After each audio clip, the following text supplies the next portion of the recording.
Friends, मैं अविनाश आपका फिर से स्वागत करता हूँ हमारे चैनल स्टडी लाइट में। कैसे हैं आप लोग? आई होप सो कि अच्छे होंगे। कोरोना वायरस है, अपने आप को बचा के रखिए। जो भी गवर्नमेंट की गाइडलाइन है उसको फॉलो कीजिए। तो दोस्तों, रेस दो तरीके से जीता जा सकता है। पहला, रेस में कंटिन्यू फाइट करना है जब तक हमें मंजिल, हमारी जो डेस्टिनेशन है वो हम अचीव ना कर लें। और दूसरा, जैसे ही रेस स्टार्ट हो खुद को विनर अनाउंस कर लेना कि भाई मैं ये रेस जीत चुका हूँ, चाहे वो रेस में आप पहुँचे हो या फाइनल डेस्टिनेशन तक या नहीं। तो 9 मंथ हो चुके हैं कोरोना वायरस को। अभी तक कोरोना वायरस हमारे दुनिया पे, हमारे देश में, हमारे दुनिया में राज कर रहा है। और लेकिन एक खुशखबरी है दोस्तों, जो आप न्यूज़ में सुन चुके होंगे अभी तक, कि रशिया वर्ल्ड का पहला ऐसा कंट्री है जो वैक्सीन बना चुका है। यानी 12 अगस्त आज उसका फाइनली रजिस्ट्रेशन वो करवा लेगा और फिर क्लिनिकल ट्रायल जो हो चुका है वो उसका कंप्लीट हो चुका है। अब वैक्सीन की जो बेसिक डिटेल्स हैं वो मैं आपको बताता हूँ। तो सबसे पहले वैक्सीन का नाम क्या था? तो वैक्सीन का नाम था गामा कोविड वैक लेओ, और इसका दूसरा नाम इसको लोग रशिया गवर्नमेंट कह रही है स्पुतनिक 5। स्पुतनिक 5 मतलब स्पुतनिक 5 इसलिए कह रही है क्योंकि 1957 में क्या हुआ दोस्तों, कि रशिया और अमेरिका के बीच में रेस लगी हुई थी स्पेस में जाने की। जैसे इस बार रेस लगी हुई है ना वैक्सीन बनाने की, इससे पहले 1957 में भी रशिया और अमेरिका के बीच में रेस लगी थी कि कौन पहले स्पेस में जाता है। तो रशिया ने अपना स्पुतनिक सैटेलाइट को लॉन्च किया और वो जीत गया था वो रेस फाइनली। तो अब देखो, वैक्सीन बनाया किसने था? तो वैक्सीन जो बनाया है गैमलिया इंस्टीट्यूट ऑफ मॉस्को, और किसके साथ कोलैबोरेट किया था? तो डिफेंस मिनिस्ट्री ऑफ रशिया के साथ। अब वैक्सीन स्टार्ट कब होगी? आज वैक्सीन रजिस्ट्रेट कर लिया जाएगा रशियन गवर्नमेंट द्वारा, और इसको स्टार्ट करेंगे अक्टूबर में, जो कि आम लोगों तक पहुंचेगी। सबसे रशियन गवर्नमेंट कहती है कि सबसे पहले जो वैक्सीन होगी वो डॉक्टर और हेल्थ वर्कर को दिए जाएंगे, और हेल्थ वर्कर और ओल्डर सिटीजन्स को दिए जाएंगे। मतलब एक आम आदमी तक पहुंचते पहुंचते आप मान लो कि नवंबर दिसंबर तक तो टाइम लग ही जाएगा। अब वैक्सीन की प्राइस क्या होगी आप सोच रहे होंगे। तो वैक्सीन की जो प्राइस है वो रशियन गवर्नमेंट ने अपने लोगों के लिए फ्री ऑफ कॉस्ट रखी है, लेकिन अदर कंट्रीज़ के लिए अभी तक डिसाइड नहीं किया गया इसकी प्राइस को। अब वैक्सीन सबसे पहले लगी किसको है? तो सबसे पहले वैक्सीन जो है वो रशिया के प्रेसिडेंट व्लादिमीर पुतिन को लगी है, जो उनकी बेटी है। व्लादिमीर पुतिन की बेटी को लगा। उनकी कौन सी बेटी? उनकी दो बेटियाँ। अब किस बेटी को लगा ये वेरीफाई नहीं किया गया। अब वैक्सीन का प्रोडक्शन कहाँ पे होगा? वैक्सीन जो इम्प्लीमेंट हो चुका है, वैक्सीन जो बनाया जा चुका है, अब लोगों तक पहुँचाया कहाँ जाएगा? उसके लिए प्रोडक्शन होना जरूरी है ना। तो वैक्सीन का जो प्रोडक्शन होगा दो जगह होगा। पहला जहाँ पे वैक्सीन बना था यानी कि गैमलिया रिसर्च इंस्टीट्यूट, और दूसरा जो है वो बिनोफैन कंपनी में वैक्सीन का प्रोडक्शन होगा। अब दूसरी बात आती है दोस्तों कि कैसे ये वैक्सीन जो है वो काम करेगा। तो रशियन गवर्नमेंट दावा करती है कि जो वैक्सीन है वो वीकर फॉर्म और डेड फॉर्म के रूप में बॉडी के अंदर जाएगी, या तो इंजेक्शन के थ्रू या फिर मेडिसिन के थ्रू। लेकिन मोस्टली ये कहा जा रहा है कि ये इंजेक्शन के थ्रू ये बॉडी के अंदर जाएगी, वीकर और डेड फॉर्म के तौर में। और जब कोरोना वायरस जो कि बॉडी में प्रेजेंट होगा या फिर आता है इन केस बॉडी के अंदर, तो जो वैक्सीन जा चुकी थी वो उसके अगेंस्ट फाइट करेगा, उस अगेंस्ट एंटीबॉडीज बना लेगा उस कोरोना वायरस के। तो कहते हैं ना दोस्तों, जैसे लोहा लोहा के काटता है, ठीक उसी तरीके से ये वैक्सीन वर्क करेगी।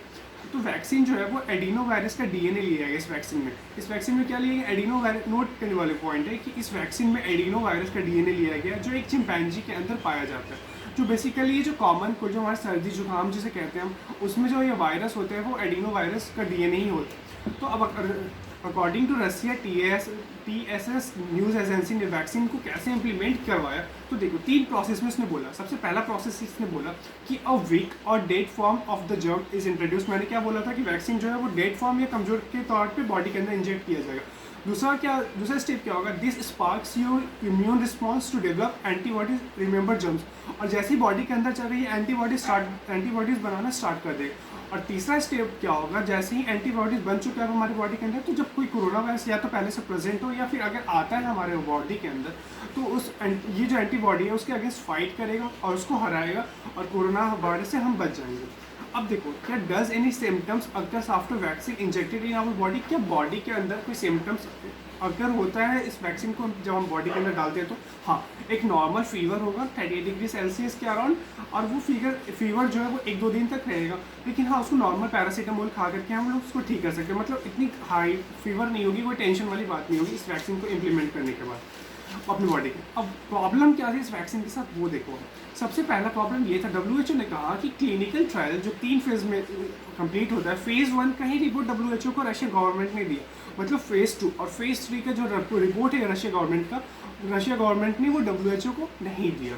अब वैक्सीन को बनाने की कुछ क्राइटेरिया होते हैं दोस्तों। सबसे पहला होता है प्रोसेस लेबोरेटरी में प्रिपेयर होता है वैक्सीन, और उसके बाद हम लोग प्री क्लिनिकल ट्रायल में भेजते हैं, जहाँ पे हम लोग एनिमल्स पे इसका क्या कह सकते हैं आपको, एनिमल पे इसको हम लोग ट्राई करते हैं कि क्या ये वैक्सीन सफल हो रहा है या नहीं। अगर नहीं हो रहा है तो फिर से हम वापस जाते हैं लेबोरेटरी स्टेज में।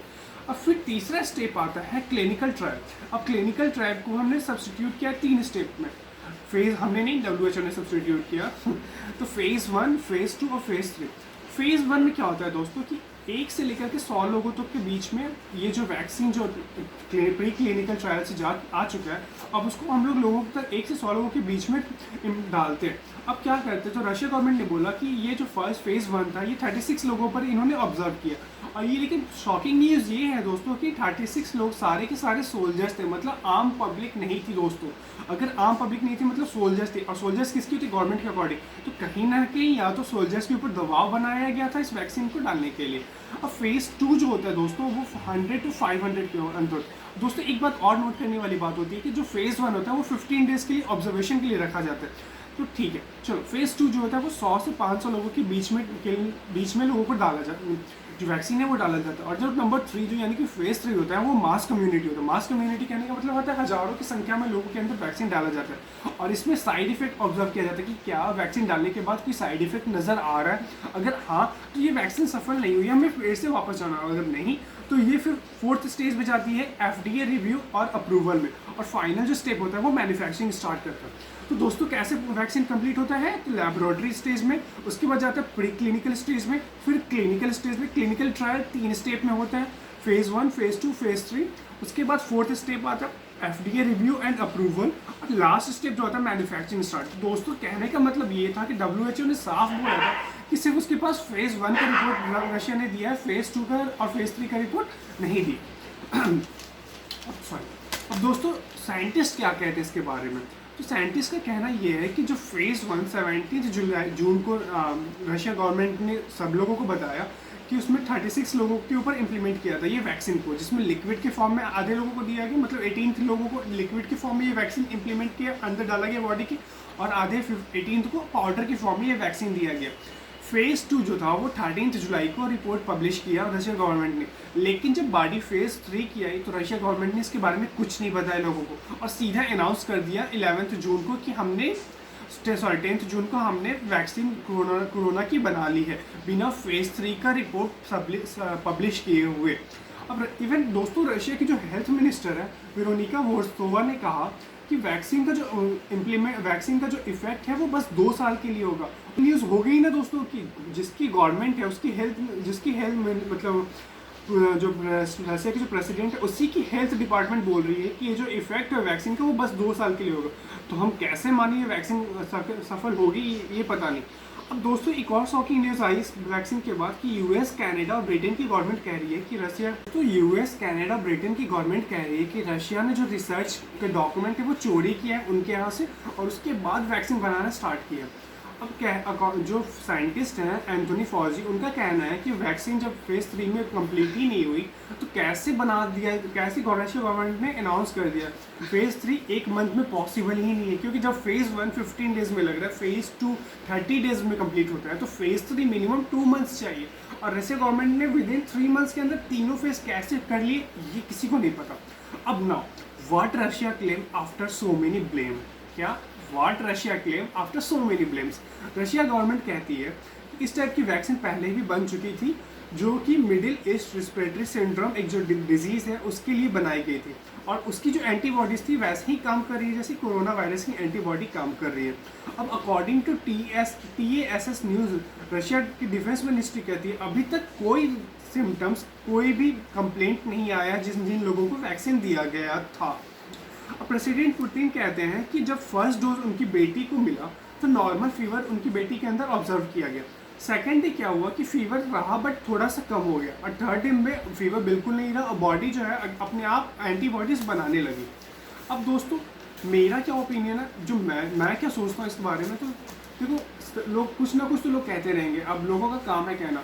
लेकिन हाँ, ये बात तो है कि फेज़ 3 नहीं बना, इसे हम एक्सेप्ट करना है कि फेज़ 3 का रिपोर्ट पब्लिश नहीं किया। लेकिन कह सकते हैं दोस्तों कि लोगों को ये बात हजम नहीं हो रही कि कितना सारे प्रोसेस होते हैं बनाने में, मैं इतनी मेहनत कर रहा हूँ, मैं नहीं बना पाया, वो बना लिया। एक कंपटीशन की भावना आ रही है कहीं ना कहीं अदर कंट्रीज़ के बीच में, इसीलिए वो रशिया को बार बार क्रिटिसाइज़ कर रहा है। आगे पता नहीं ये वैक्सीन सच में सफल हुई थी या नहीं, ये तो पता नहीं, लेकिन कहीं ना कहीं एक रीज़न ये भी हो सकता है कि जो दूसरे कंट्रीज़ के साइंटिस्ट हैं, जो गवर्नमेंट है, वो क्रिटिसाइज़ करिए ताकि वो वैक्सीन जो है वो फेल हो जाए।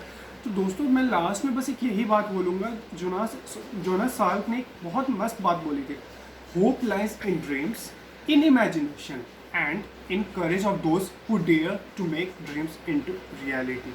तो दोस्तों इसी के साथ मेरा ये वीडियो यहीं पे ख़त्म होता है। मैं आपसे फिर से बोलूँगा, अपना बहुत बहुत ख्याल रखें, खुश रहें, औरों को खुश रखें, औरतों की इज्जत करें, अपने माँ बाप की इज्जत करें और कंट्रीब्यूट करें हमारे नेशन को। जय हिंद।